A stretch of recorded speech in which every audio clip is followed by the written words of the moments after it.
Welcome to the Wednesday edition of the Box Seat. I'm Adam McGrath and joined by Mark Olmos. Mark, 7 races to take a look at, all live to Singapore. Yeah, very, very good. All 7 races into Singapore. We've got some competitive racing.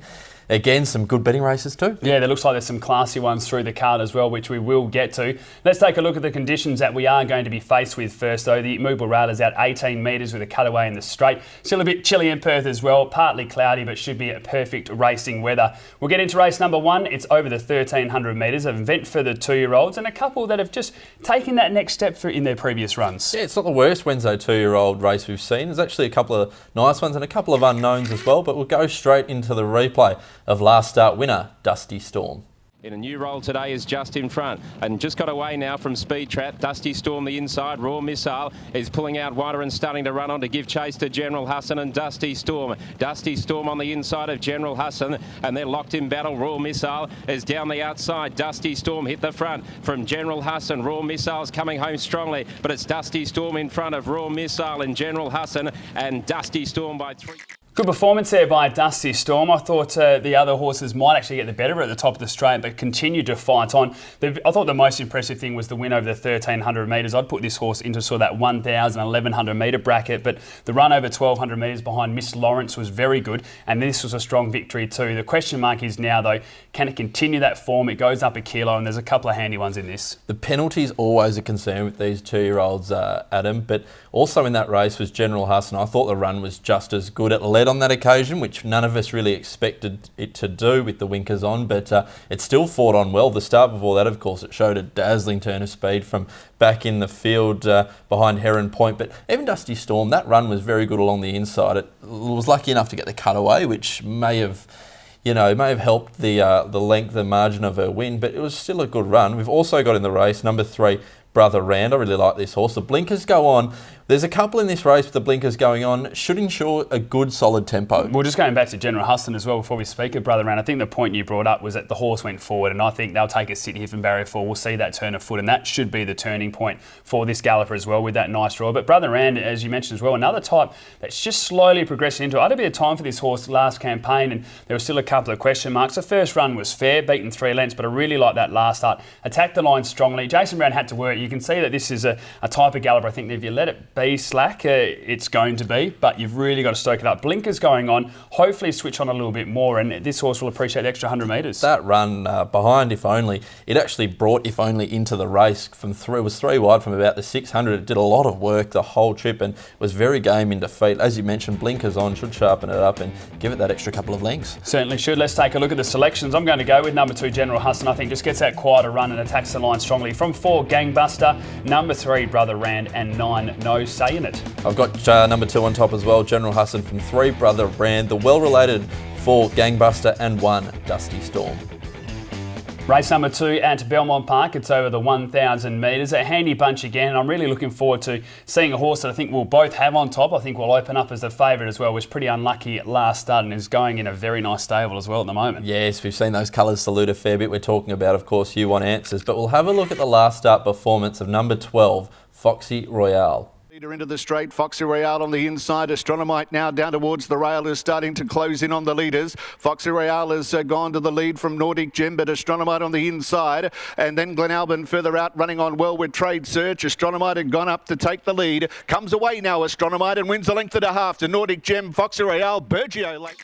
Good performance here by Foxy Royale. I thought the 2 runs this campaign have actually been quite good. Went into the race at Pinjarra without the trial and was just caught out late over those final stages. Stepped up to the 1,200 metres and was beaten by Astronomite, which is a nice type, and I think will be going very well in this card as well.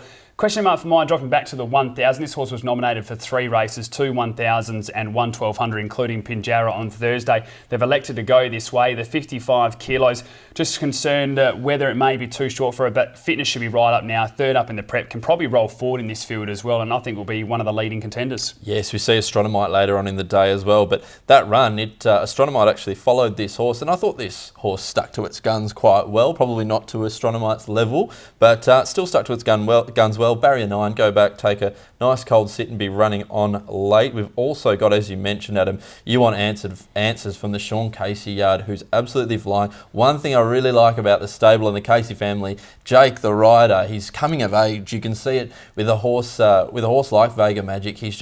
He's in great form. Well, look what Justin was able to do with Lucy and Neville's been able to do with Chris. I guess when it's your own child, you're going to give them every opportunity to succeed, but that's what they need, and some people will grab it and some won't, but Jake certainly is one that's grabbed it. He probably would be honest in saying that he messed up that first ride this campaign on Vega Magic, but what he's learnt since then and now the progression, he certainly is going well, so I'm with you. I think the stable's flying. Barrier 5 here is a perfect solution as well. Now, that last run, the form lines are much better, but we have to read into the way the race was. I remember sending out a tweet prior to the race and saying, back Sovereign Hall and You Want Answers here, because they're going to fly out in front. These two are going to get a work into it. There's not the same speed here, so the class, they're going to have to make some of their own luck as well, but You Want Answers was so unlucky. He got cut off at numerous times when it was about to wind up as well. I think probably would have actually beaten Sovereign Hall had not got that interference. So from Barrier 5 in a weaker company with 53.5, I think it's one of the better bets of the day. We've also got on the race an interesting runner here, number 11, Virtuose from the Gavin Slater yard. Troy Turner rides here now. Its last 3 runs have been up the straight. Now, watching those replays,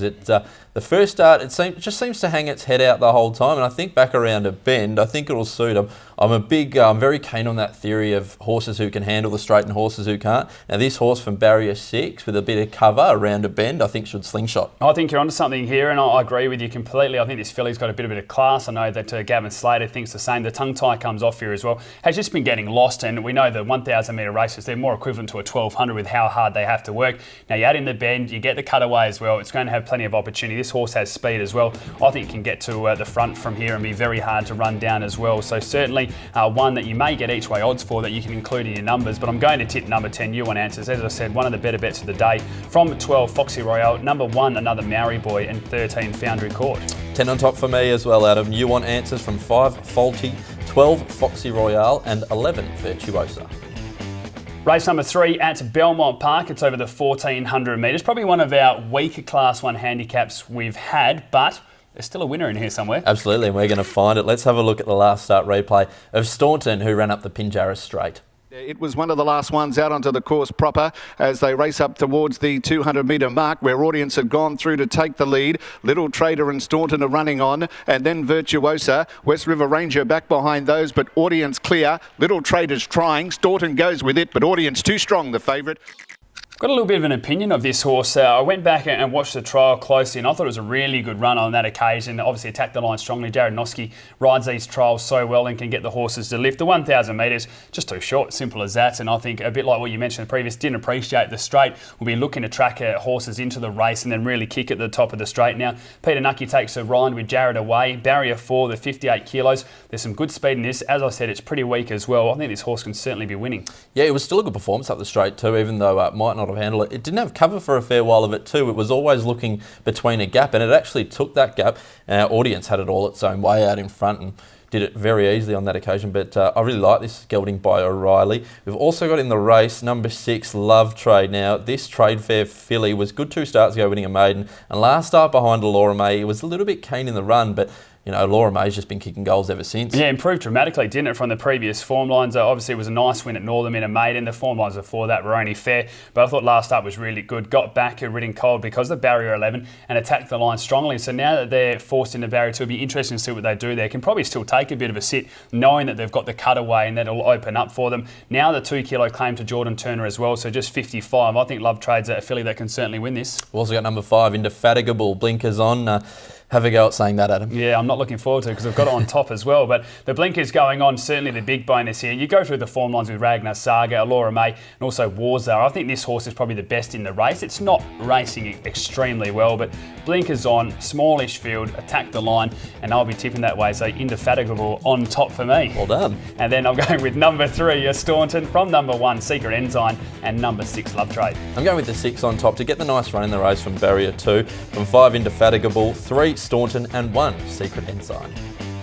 Race number 4 at Belmont Park. It's over the 1,000 metres. Plenty of these horses have been going up against each other. There's a couple of things we're guaranteed. There's plenty of leaders, plenty of speed. There's also 2 horses that will really appreciate that and run on strongly. So a very interesting race to map out. Yes, one of those leaders is last start winner Bangalore, the ex-Hong Kong horse, and we'll have a look at it. Beating Pop Hero, who's since come out and won.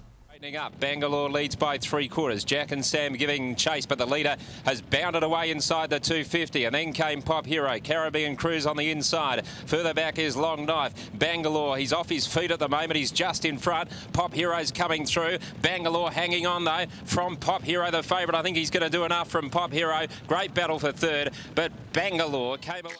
We both had Bangalore on top for this race as well, and we were pretty keen at the early price. Got crunched in late, but about 200 metres out in that replay, you started to get worried. It was wobbling, it was moving around, and then attacked the line strongly again. It looked as though fitness may have been an issue. But then you mentioned the form lines in the preview there, Pop Hero coming out and winning since. You start taking a serious note of this horse. Now, the question mark is just going to be where it gets through running. There is so much speed inside of it that I can see it being caught wide, and that might be enough to break its back, but it should take enough improvement from that win. The form lines are good enough as well, so you can have it in your numbers, but you can have most in your numbers too for this race. Yeah, as you mentioned, Adam, it could get caught wide or it could burn too much energy getting to the front or sitting outside the leader. As you mentioned, it might have been a fitness query towards the end of that race, but it was really funny because the horse shifted out and it looked like it was stopping and then it went again. So I'm not sure, maybe they've still got a little bit to figure out with this gelding by Canny Lad, but I think he's got ability and can certainly play a part here. Another one I really like, as you mentioned, with a lot of the speed on, Le Patron returns to the track, and from barrier 1, it'll get a lovely sit behind the speed and will use the cutaway to great advantage. Serious horse, this one. Always got a lot of time for this filly by Street Boss as well. Has been backed in her recent runs. You take a look at her record. She's had the 8 career starts, 2 victories, 4 placings. She's 2 from 2 when first up. She's also never missed a place at the distance. And then you go through her form lines around Brisanto, Black Dynamite, Just Act Natural as well. These are good Saturday form lines. She's carried 57.5 kilos last campaign as well. From barrier 1 with 55.5, she'll be dropped out. She'll be hard ridden by Joey Azzopardi because of the speed, but she'll be flashing home late. And although I haven't got her on top, I really wanted to, because you could just see her just getting the ideal run with how hard they're going to work out in front. Another one who'll be suited by the speed from the likes of Clobberetta, McCrawfie's Hope and Bangalore will be number 8, Nardini. Now, from barrier 8, gets a 2 kilo claim. Clint John Support you don't usually see riding for Simon Miller. No, you don't, and I really didn't want to tip this mare, but I've just had to. I've told you numerous times about some horses that like to take our money. Nardini is one of them. Now, 3 starts ago, just blew away this field by 2 lengths and actually meets a lot of them better in the weights now because of the 2 kilo claim. But the last 2 runs, we've almost seen the Nardini evolve, beaten 1 and a bit by Bombs Away, then beaten the 11 lengths last start when stepping up to the 1200. But I just can't ignore those weight swings that I mentioned. Meets Bombs Away 2.5 kilos better for a 1.3 length defeat. Meets Clobberetta 2.5 kilos better for beating it by 2 lengths as well. And again with the speed, the blinkers on, I can see just getting that nice trail up and then attacking the line strongly. So I'm going with this 5-year-old mare, but not a lot of confidence. From number 3, Clobberetta, 6 Le Patron and 1 Bombs Away.